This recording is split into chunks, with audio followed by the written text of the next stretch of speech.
Bismillahirrahmanirrahim. Assalamualaikum warahmatullahi wabarakatuh.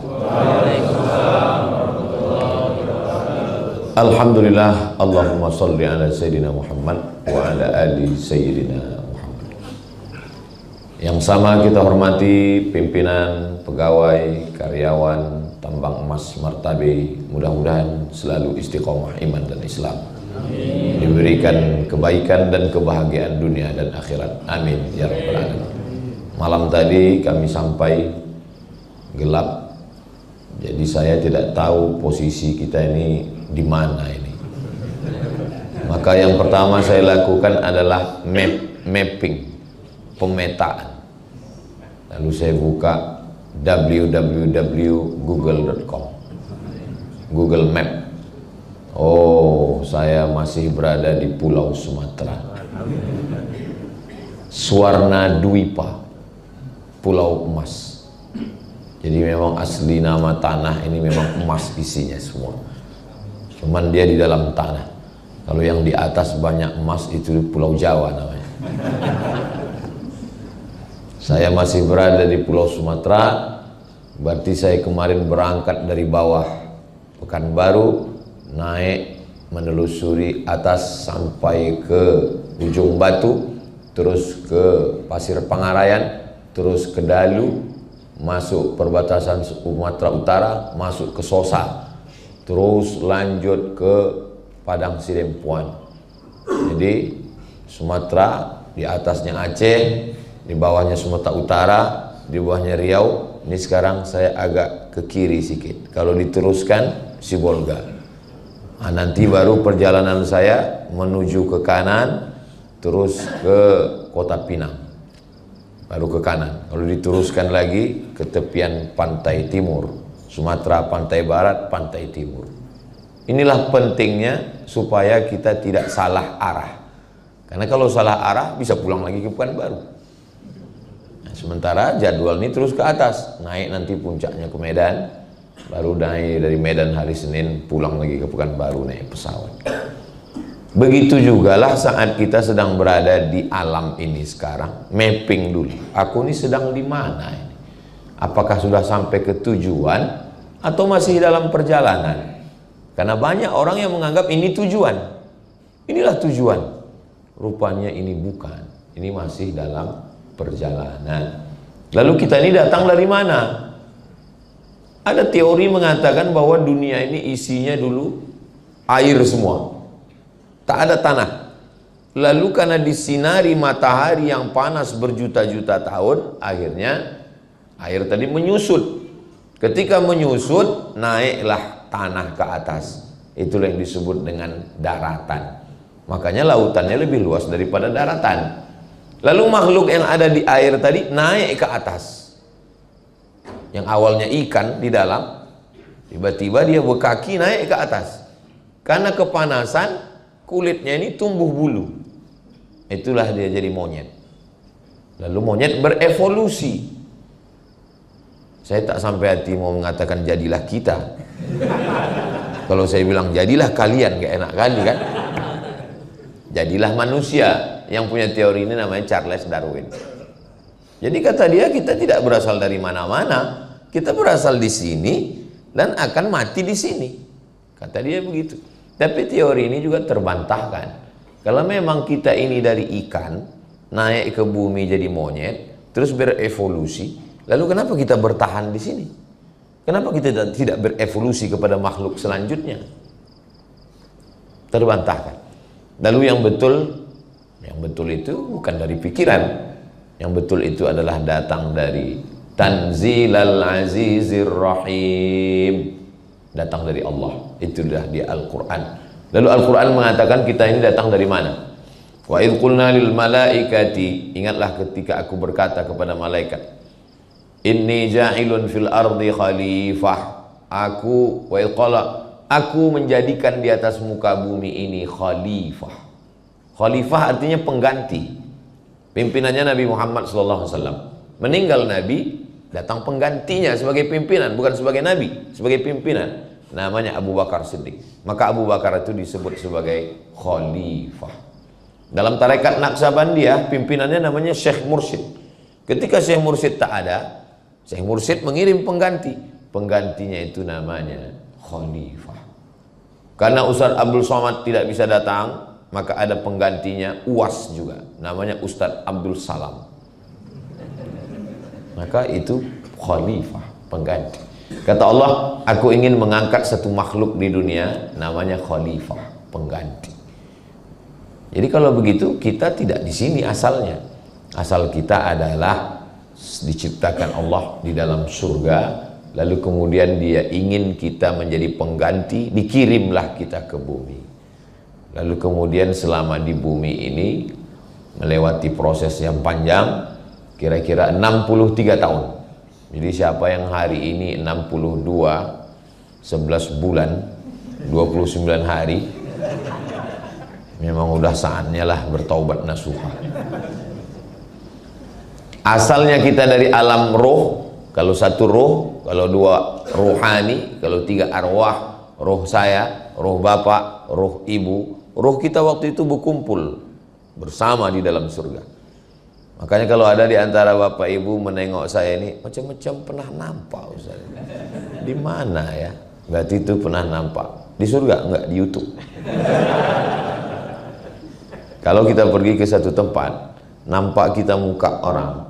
Setelah kita tanya dia, kita tak sekampung, kita tak satu sekolah, tapi kita macam pernah nampak. Berarti ruh kita pernah berjumpa di surga. Dijumpakan Allah lagi di sini. Begitu juga lah kata suami ke istrinya, aku macam pernah nampak kau di mana ya? Mungkin kita jumpa di surga. Tidak bang, kita dulu ngantri nonton di bioskop. Jadi kita berasal dari alam ruh, belum ada darah, belum ada daging, belum ada kuku, belum ada bulu, belum ada rambut. Lalu kemudian ruh tadi ditanya Allah. Wa idh akhadha rabbuka min bani adama min zuhurihim dzurriyyatahum wa ashhadahum ala anfusihim. Hai semua ruh, alastu bi rabbikum? Bukankah aku ini Tuhan kamu? Semua ruh waktu itu menjawab, bala syahidna. Kami bersaksi engkaulah Tuhan kami. Lalu kemudian setelah itu ruh menunggu antrian untuk turun ke bumi. Memang sedap mendengar nyanyi sambil makan sayur kubis. Kalau sudah ada suara bunyi, itu tanda waktu sudah mau habis. Rupa mobil mundur, sangka tanda waktu sudah habis. Lalu roh tadi ngantri menunggu turun ke bumi, tempatnya menunggu siap. Apa nama tempatnya itu? Inna ahadakum yujma'u khalquhu fi batni ummihi arba'ina yawman nutfah, 40 hari dalam bentuk sperma. Tsumma yakunu 'alaqatan mithla dzalik, 40 hari dalam bentuk darah. Tsumma yakunu mudghatan mithla dzalik, 40 hari dalam bentuk daging. 40 hari air, 40 hari darah, 40 hari daging. Tsumma yursalul malaku, dikirimlah malaikat membawa ruh dari surga masuk ke rahim. Kebetulan malaikat yang membawa ruh tadi masuk ke rahim orang Jawa Barat. Kumaha atuh damang. Masuk ke rahim orang Aceh, Puhaba. Masuk ke rahim orang Makassar, agak kareba. Masuk ke rahim orang Jawa, pripun kabari panjenenganipun? Masuk ke rahim orang Batak, biadu alang kita sesudena. Maka tak boleh kita mengejek orang karena sukunya, karena tidak pernah malaikat membawa multiple choice. Kau mau jadi apa? Mau jadi Jawa, mau jadi Bugis, mau jadi Batak, mau jadi Bule? Tidak pernah. Bahwa saya menjadi orang Sumatera, ini bukan kemauan saya. Seandainya dulu ada boleh, tentu saya mau jadi bule. Rambut pirang macam rambut jagung, mata biru hidung mancung. Kadang terasa kali waktu sedang tawaf itu kan, kecil lah kita. Tengok sebelah kiri orang Arab besar gagah hitam jambang. Tengok sebelah kanan, memang dia hitam Afrika tapi tinggi. Gak usahlah ceritakan tentang kita. Tapi Tapi ini bukan pilihan. Menurut ilmu Allah, kau cocoknya jadi orang Sumatera, Abdul Somad. Cocok. Udah, kita terima saja takdir ini. Lalu kemudian kita berada di dalam rahim tadi 9 bulan 10 hari. Dulu begitu, sekarang katanya cepat, 5 bulan lahir. Nikah Januari, Mei lahir. Baru lagi rasanya acara akad di sini, Pak. Ini kau udah acara akikah. Ini edisi minimalis, Pak Ustaz. Cepat kali zaman di sekarang ya. Memang udah tanda-tanda hari kiamat lah ini. Iya, kata dia. Akhirnya lahirlah ke atas dunia, telentang, berguling, telungkup, tengkurap, merangkak, tertatih, berjalan, berlari. Kita tak pernah ingat itu. Saya paling ingat mundur ke belakang waktu atuk saya meninggal, saya tengok emak saya menangis di jalan. Saya tanya, tahun berapa atuk ini meninggal? 1982. Saya lahir 1977. Berarti umur 5 tahun ingatan paling bisa mundur ke belakang. Kalau ada di antara kita ini yang ingat pas dia telungkup, hebat kali itu dah. Sengaja memori itu memang diciptakan Allah, lupa kita. Makanya kita disebut dengan manusia.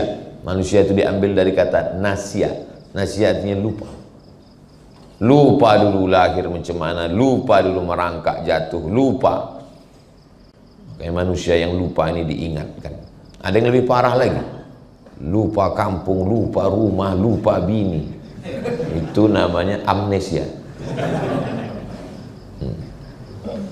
Ada kawan saya pakai motor, malang tak dapat ditolak, untung tak dapat diraih, jatuh, pecah helm. Kata dia, aku ini dulu hampir hafal Quran, man. Waktu jatuh itu hilang semua. Al-Fatihah lah yang tinggal. Terus saya bilang, zaman saya kecil dulu, kalau ada radio itu yang rusak, antuk kan sekali lagi balik suaranya sih. Coba antukkan lagi. Entah maunya dia balik sih. Aku takutku kalau ku antukkan ini Al-Fatihah itu pula hilang kan. Masih ada orangnya, kawan saya. Ini kalau di-upload, ini ditonton, kiki. Gua banget kata dia. Rupanya ditakdirkan Allah, akhirnya kita pun sekolah, TK, SD, SMP, SMA, S1, S2, S3, S Teler, S Cendol, S Doger, S Bandung. Nikah, punya anak, kerja. Rupanya ditakdirkan Allah, saudara-saudaraku, berada di tambang emas Martabi. Langkah, rezeki, pertemuan, maut, rahasia Allah. Saya jangankan sebulan setahun yang lalu, 3 hari yang lalu pun tak tahu saya bahwa saya akan sholat subuh ini di depan orang yang berseragam. Bahwa saya diminta menjadi imam, berjalan, tak tahu saya. Kata Ustaz Iqbal, Sumatera Utara ini saya kasih jatah 4 hari. Hari Jumat saya datang, Sabtu, Ahad, Senin saya pulang. Setahun cuma 4 hari itulah saya datang. Kemana aja kita Bang Iqbal? Nanti kita ke sini, kita ke sini, kita ke sini, kita ke sini. Mendengar itu sakit kepala saya, udahlah. Ikuti aja lah kemana arah. Yang penting masih di jalan yang benar kan Bang? Iya. Akhirnya subuh nih kita rupanya berjumpa, sholat subuh berjamaah. Belum nampak lagi alam nih, entah di mana ini. Nanti udah nampak cahaya matahari, barulah saya tahu. Oh, di sini rupanya. Akhirnya nanti sampai masanya pensiun, lalu kemudian tua, lalu kemudian tua itu pasti, dewasa itu pilihan. Boleh untuk baju kaos tulis belakang. Tua itu pasti, dewasa itu pilihan. Tapi baju-baju yang motivasi model begini nih nggak boleh dibawa sholat ke masjid. Karena kalau dibawa tengok kawan bilang, mak betul juga ini. Jadi saya tengok ada hadis ditampilkan, kalimatani, 2 kalimat, khafifatani alal lisan, ringan di lidah, thaqilatani fil mizan, berat pada mizan timbangan amal, habibatani ilar rahman, dicintai Allah, subhanallah bihamdihi subhanallahil azim. Boleh buat baju ringan di lisan, berat di timbangan. Orang suka pada kalimat-kalimat yang indah model begitu. Hidup boleh berhenti, amal jariah mengalir walau sesudah mati. Masya Allah. Kemarin saya tengok ada tulisan, Anda sedang diamati CCTV. Cuman kalau sekedar kalimat begitu kita kan lupa. Yang membuat kita tetap ingat itu ada tulisan di bawahnya, Anda sedang diamati CCTV, sebagaimana mantan mengamati ingin kembali. Saudaraku yang dimuliakan Allah Subhanahu wa Ta'ala, lalu kemudian sampai akhirnya kita pun lewat pada stasiun kehidupan ini, ternyata dia bukan tujuan. Jadi yang selama ini pontang panting, tunggang langgang, lintang pukang, kepala jadi kaki, kaki jadi kepala, berharap inilah hidup yang sebenarnya, rupanya saat malaikat maut mencabut nyawa, ini hanyalah fata morgana. Bisa juga untuk baju kaos. Disangka ini selamanya, rupanya ini adalah fata morgana. Begitu ruh keluar dari jasad, semuanya tidak lagi nyata. Dan yang tidak nyata sekarang inilah menjadi nyata. Sekarang ini kalau ada orang nantang, mana malaikat itu? Mana malaikat maut itu? Mana mungkar nakir itu? Mana alam kubur itu? Mana surga itu? Mana neraka itu? Enggak nyata. Yang nyata sekarang, anak, bini, rumah, motor, mobil, duit, itu yang nyata. Tapi begitu ruh keluar dari jasad, yang nyata sekarang menjadi tak nyata, yang tak nyata menjadi nyata. Makanya kalau ada orang nantang-nantang, mana surga itu? Mana neraka? Mau kau nyata? Biar ku nyatakan sama kau. Begitu ruh keluar dari jasad, yang nyata ini menjadi tak nyata. Apa yang paling nyata sekarang? Istri. Istri yang paling nyata. Tapi begitu kita mati, dia menjadi tak nyata. Yang kata dia, sehidup semati bang, langsung aku hidup kau mati. Yang kata dia, ini harta kita bersama bang, begitu kita mati, harta itu berubah menjadi gono gini, kau begono, aku begini. Mati-matian kita mencari duit, mencari arsitek, tukang gambar, kita menatanya, jadilah rumah itu megah, mewah, cantik. Mati kita jam 8 malam. Jam 8 malam kita mati, jasad kita tak lagi tinggal di kamar, dipindahkan ke ruang tamu. Carilah di Indonesia, di dunia ini, yang mati jam 8, istrinya masih mau tidur sama dia. Nggak ada itu. Dipindahkan kita ke ruang tamu, menangis dia sebentar, habis itu masuk dia ke kamar. Habis itu apa yang terjadi? Ada ibu-ibu rupanya di luar. Saya sangka ini pembicaraan antar kami sesama lelaki aja. Aduh, nggak enak, udah melukai hati kalian. Pada akhirnya kita semua akan meninggalkan ini. Walal akhiratu khairul laka minal ula. Yang akhirat itulah lebih utama daripada yang di sini. Wal akhiratu khairu wa abqa. Yang di sana itu lebih baik dan lebih kekal abadi. An-nasu niyam. Manusia ini tidur. Sekarang ini kita sedang tertidur ini, sedang mimpi indah.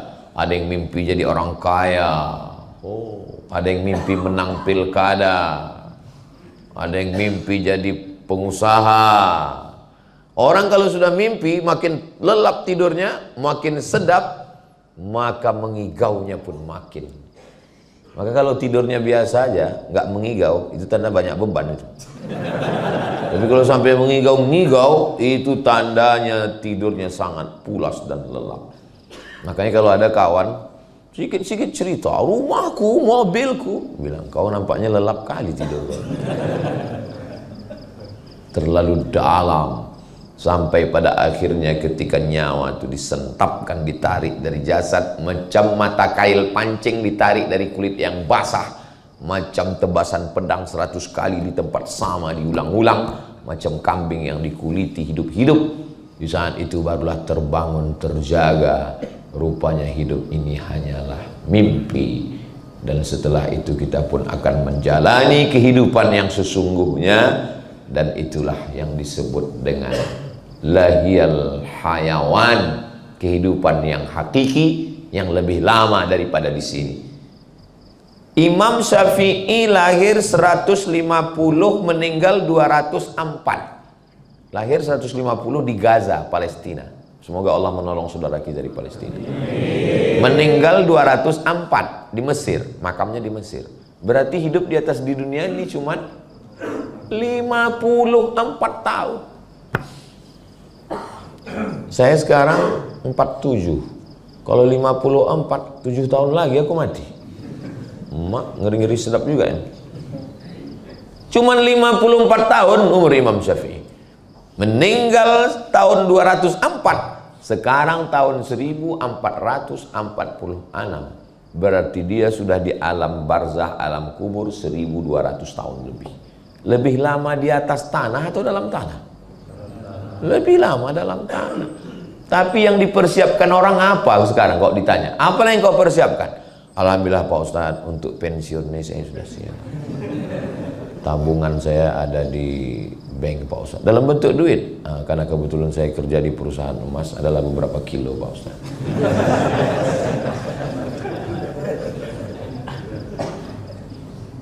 Yakin betul umur nih sampai pensiun. Disiapkan semua. Kalau tentara tadi malam saya tanya Pak Dan Yonip 123 Raja Wali, berapa pensiun Pak? 58 katanya. Kalau guru besar profesor 70. Kalau martabe 58. Hati-hati kalian yang 57.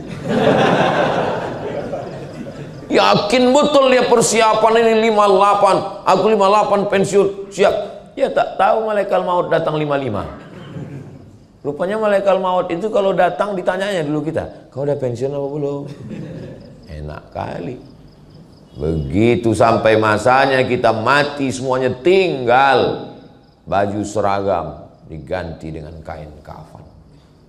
Surat nama di STNK BPNKB, mati kita, surat mobil, surat motor dibawa ke Samsat, diganti nama orang lain. Kenapa? Karena orang pajak nggak mau mengutip pada almarhum.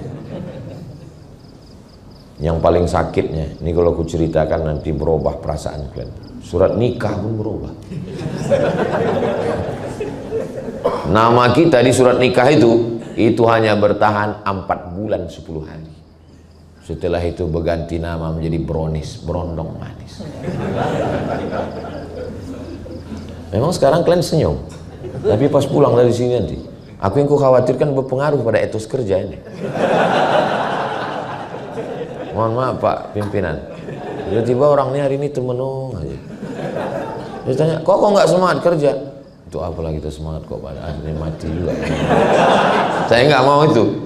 Ya, tujuan saya ini supaya kita ingat bekal kita, bahwa carilah emas nih sebanyak-banyaknya, carilah duit nih sebanyak-banyaknya, bangunkan ke masjid, bangunkan ke pondok pesantren, bangunkan ke rumah tahfiz. Kalau ada orang mengatakan, untuk apalah kita duit banyak, mobil banyak, bukan bisa dibawa mati. Apa kau bilang? Mobil nggak bisa dibawa mati? Bisa mobil dibawa mati. Mobil apa Pak Ustaz? Mobil ambulan. Meninggal almarhumah mak saya. Saya sedang ceramah di Pulau Madura.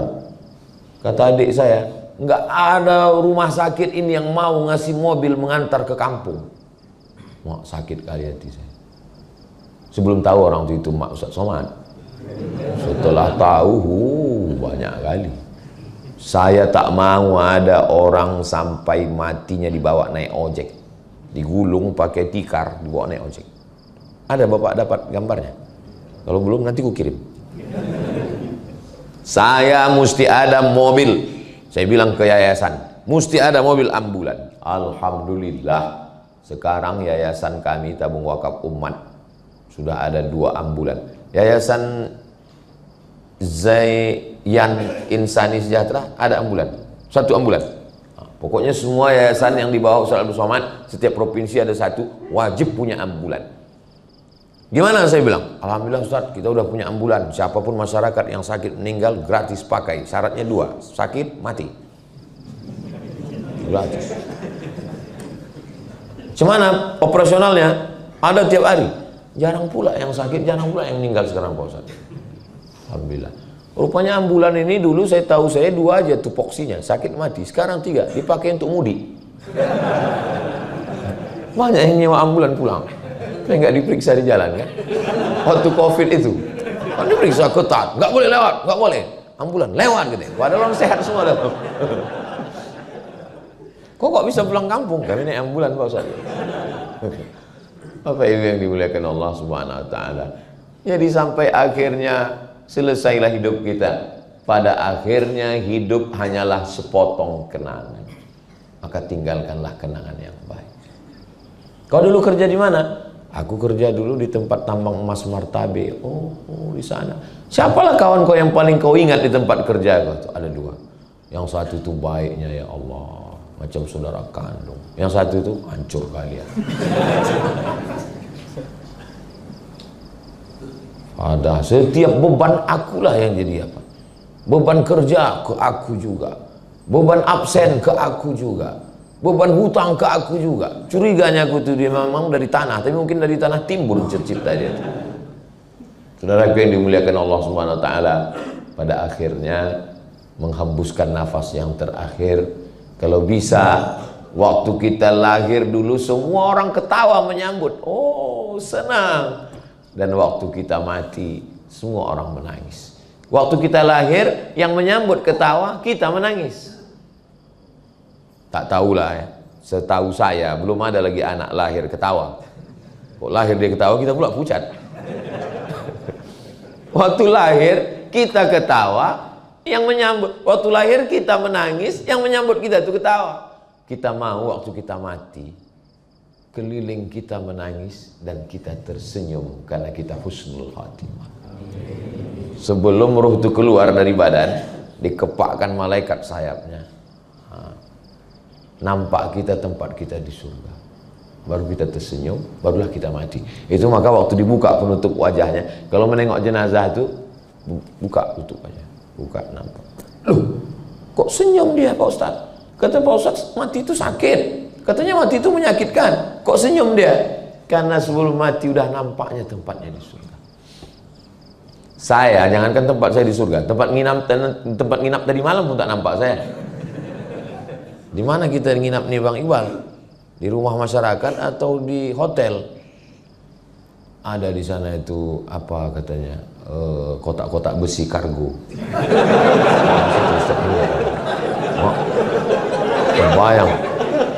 Terbayang aku apa orang Meksiko ke Amerika yang terkunci di film-film barat itu kan, tidur di kargo ke malam itu.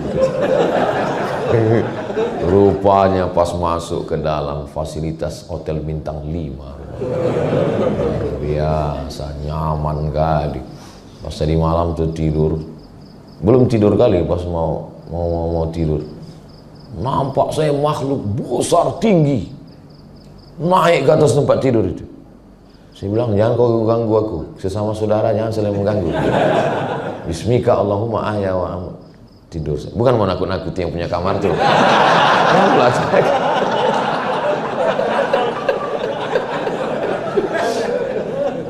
Saudara yang dimuliakan Allah Subhanahu wa taala.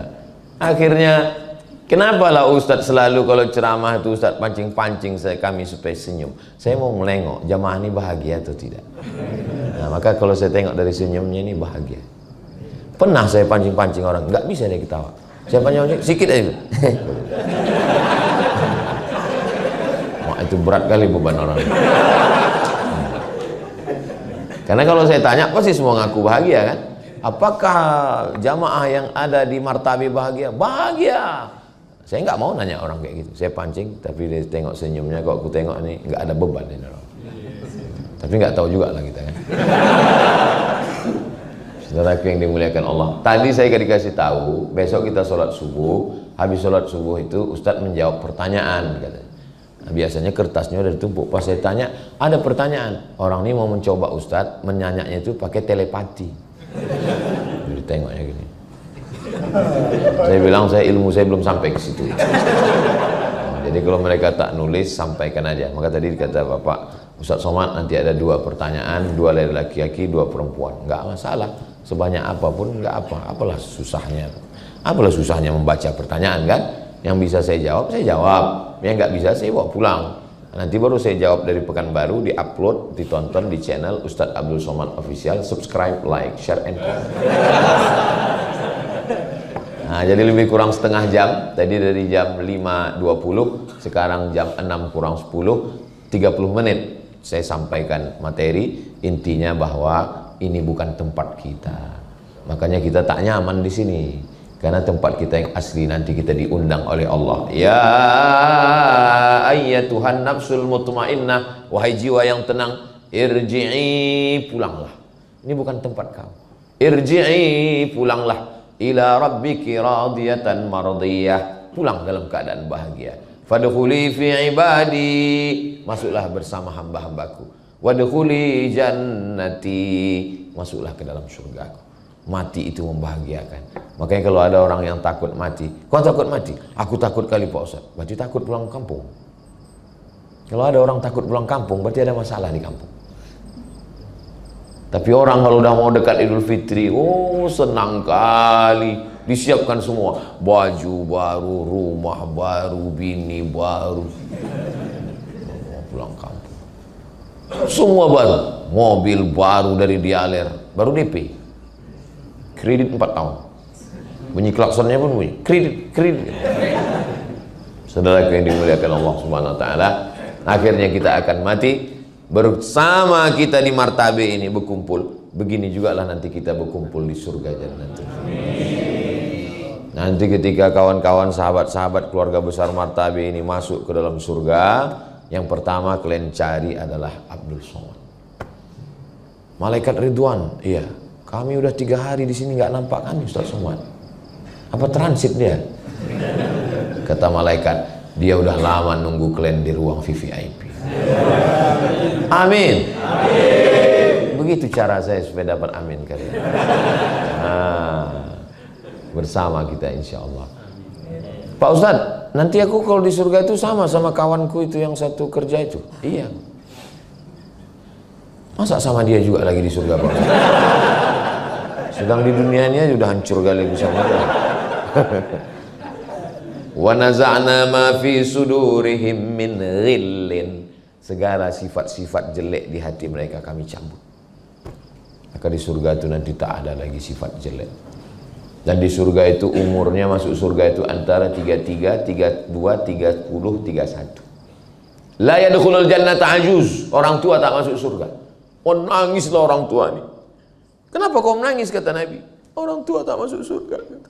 Kata Nabi, bukan orang tua macam kau tak masuk surga. Sesudah masuk surga nanti umur itu 30, 31, 32, 33. Saya dulu tak paham, apa maksud masuk surga itu 30, 31, 33. Rupanya umur yang paling enak itu 30, 31, 32, 33. Kalau udah sampai di atas itu 40, 45, 50, macam mobil yang udah dipakai 5 tahun. Dia pencet klakson keluar air.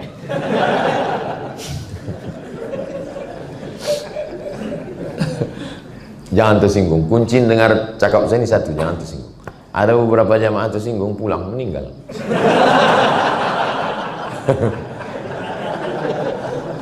Lama saya bayangkan. Bayangkanlah kalau kita masuk surga umur 70. Dikasih bidadari, apa yang bisa kita lakukan? Jadi balik nanti kita umur yang paling enak itu umur 30, 31, 32, 33. Ustaz umur berapa sekarang? Kalau perasaan 27. Umur ini kan bukan masalah angka, masalah rasa kan. Maka saya kalau ditanya orang, Ustaz umur berapa? Menurut hitungan Komariah apa Syamsiah? Muharram Safar apa Januari? Ustaz umur berapa? Pusat ke atas apa pusat ke bawah? Saudaraku yang dimuliakan Allah SWT, mudah-mudahan kita semua istiqomah dan mati husnul khatimah. Masih ada waktu beberapa menit, masih ada 25 menit lagi karena terbit 69. Lewatkan 12 menit berarti 6.21. 6.22 kita sudah bisa sholat sunat isyraq 2 rakaat. Sholat subuh berjamaah, duduk berzikir mengingat Allah, terbit matahari, lewatkan 12 menit, sholat sunat isyraq 2 rakaat, dapat pahala macam haji dan umrah. Hadisnya hadis hasan, tidak ada diragukan dalam Sunan Tirmizi. Maka nanti habis itu kita sholat masing-masing. Kok kenapa tak ikut sholat? Kok keluar? Aku mau ini on time ini aku bekerja. Tadi udah dikasih tahu, hari ini nggak on time kali. Sunat, tidak wajib, tak apa-apa kalau tidak sholat. Tidak sholat ini, bukan sholat zuhur wajib, isya, maghrib. Itulah yang dapat saya sampaikan. Ada beberapa pertanyaan. Jangan kemana-mana, kita lanjutkan setelah yang satu ini. Terima kasih. Assalamualaikum warahmatullahi wabarakatuh.